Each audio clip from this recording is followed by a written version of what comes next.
Bonjour à tous et à toutes, ici Margoulax et aujourd'hui je vais répondre à un texte du Parti national européen qui est ouvertement contre le Brexit. Je vous invite à le lire, le lien est en description car je ne vais pas prendre la peine de le relire dans ma réponse. Merci et bon visionnage. Alors le texte parle de tsunami économique, de raisons douanières évidentes, d'écroulement du Bel-20, il est rempli d'approximations et de méconnaissances des réalités géopolitiques et économiques en somme. Vous ne croyez pas en notre pays en fait. En plus, vous passez du temps à frapper dessus, en expliquant qu'on serait trop petit pour se défendre dans la mondialisation. D'après vous, Bruxelles, sans les institutions européennes en elle, deviendrait inintéressante pour les Flamands et pour les autres. En fait, vous semblez oublier que Bruxelles est une capitale majeure du continent européen depuis le Moyen-Âge. Et que c'est aussi le plus gros PIB par habitant régional de Belgique. Et ça l'était avant l'Union européenne. Sans oublier d'ailleurs les considérations culturelles des nationalistes flamands. Donc non, la belle Bruxelles n'est pas belle que grâce à l'Europe.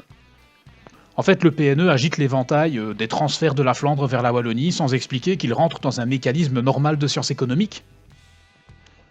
La zone monétaire optimale de Robert Mundell. Ces transferts en fait font office de mécanisme d'ajustement.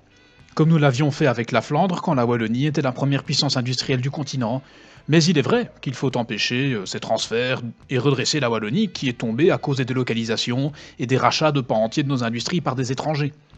Mais tout cela a été permis par l'article 63 du TFUE. On ne peut pas protéger notre économie en restant dans l'Union européenne.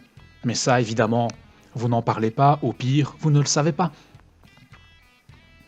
30,4 milliards d'évasions fiscales par an, permises par l'Union européenne, et 69 milliards d'euros potentiels de perdus sur le PIB entre 1999 et 2017 grâce à l'euro. Voilà où est l'argent que la Wallonie et la Belgique perdent. Pourtant, vous défendez la monnaie européenne. Autre point assez drôle, c'est la vision absurde de l'économie que vous avez.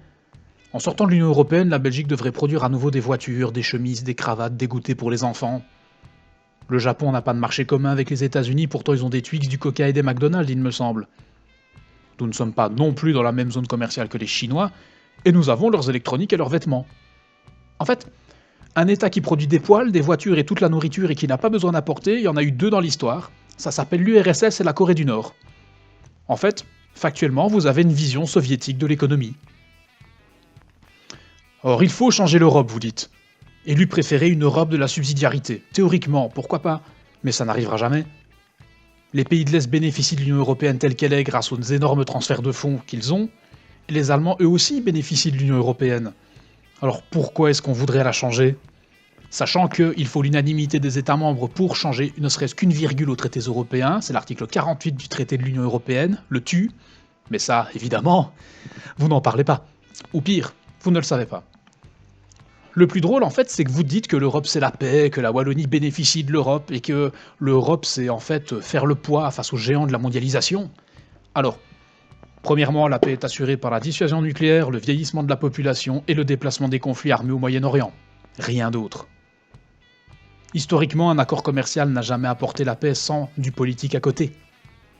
La preuve en est, je pense que l'Allemagne hitlérienne avait un accord commercial avec l'URSS et on sait ce qu'il en est advenu.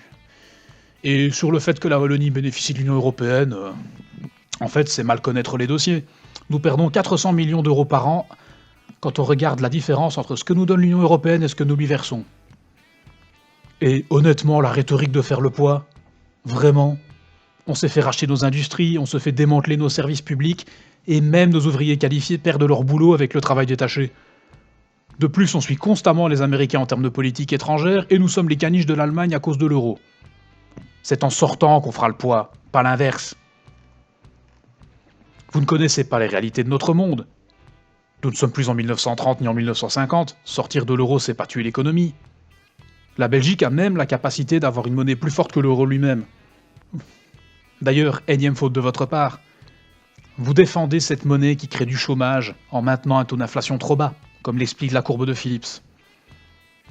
Dire qu'une monnaie stable est une bonne chose, oui, mais le problème de l'euro c'est qu'il n'est pas stable, il est immobile. Et notre économie a besoin d'une inflation modérée, entre 3 et 5 points, car cela permettrait de diminuer le chômage, monter les salaires, pousser à la consommation en encourageant les banques à prêter de l'argent, et aussi relancer l'épargne, qui est réduite à des taux dérisoires aujourd'hui. Sortir de l'Union européenne et de l'euro, c'est protéger les épargnants et augmenter les salaires. On n'a jamais redressé notre pays durablement avec l'euro. Avec le franc belge, oui. Vous agitez un autre épouvantail, celui de la monnaie de singe, en expliquant, et d'ailleurs en le mettant à côté d'une sottise, en expliquant que vu qu'on a du mal à avoir des gouvernements, la monnaie sera pas stable. Nous avons passé 541 jours sans gouvernement, le commerce ne s'est pas arrêté, le Belvin ne s'est pas écroulé non plus. Et de plus, honnêtement, l'économie ne se passe pas que dans la bourse. Mais vous ne citez aucun argument économique pour étayer cette thèse, car vous ne savez pas ce que vous dites visiblement. En restant sur l'économique, vous avez l'audace de défendre les critères de Maastricht, à savoir l'impossibilité de tomber à plus de 3% de déficit, 75% de dette publique, et l'impossibilité d'aggraver le déficit d'un budget par rapport à celui de l'année dernière. Mais avec des lois pareilles, en fait, on n'aurait jamais eu les 30 Glorieuses et on n'aurait jamais redressé le pays après la Seconde Guerre mondiale.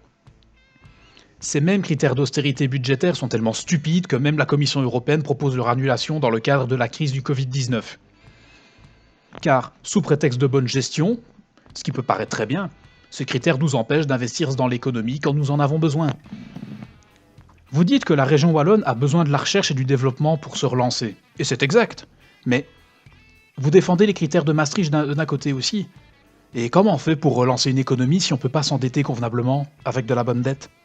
Moi je vais vous le dire, c'est en devenant un état mendiant et en allant mendier de l'argent un peu partout. Et vous semblez être d'accord avec cette idée. D'ailleurs, petit point historique, l'Allemagne est souvent pointée comme un bon élève, mais elle a fait 2 fois défaut sur sa dette publique et elle a demandé plusieurs fois sa restructuration.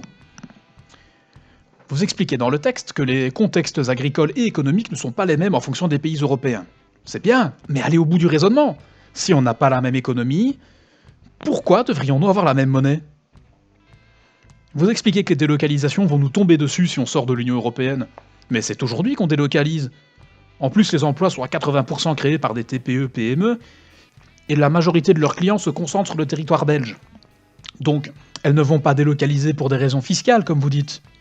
De plus, les grandes entreprises, elles, ont largement les moyens de se conformer aux normes européennes, et si ça tombe, elles seront même plus avantageuses en restant en Belgique qu'en retournant dans l'Union européenne en fonction des statuts qu'on pourra leur donner. Car la fiscalité des entreprises reste une compétence nationale. Les normes européennes coûtent énormément d'argent aux TPE-PME, et sortir de l'Union européenne, ça leur donnerait largement assez d'oxygène pour se relancer. Donc en fait, attendez, vous vous trompez sur le marché commun, vous vous trompez sur l'euro, vous vous trompez sur le tissu économique du pays, vous vous trompez sur le fonctionnement de l'Union européenne, sur l'histoire du monde, et vous vous présentez à des élections. Toutes les formes d'organisation politique supranationale ont explosé. Que ce soit l'Empire romain, le Saint-Empire romain germanique, l'Empire napoléonien, l'URSS et j'en passe. L'Union européenne, en fait, n'est qu'un empire de plus, et vous le défendez en disant que l'Union européenne n'est pas responsable de la mauvaise gestion de nos dirigeants. Mais bien sûr que si, elle est responsable.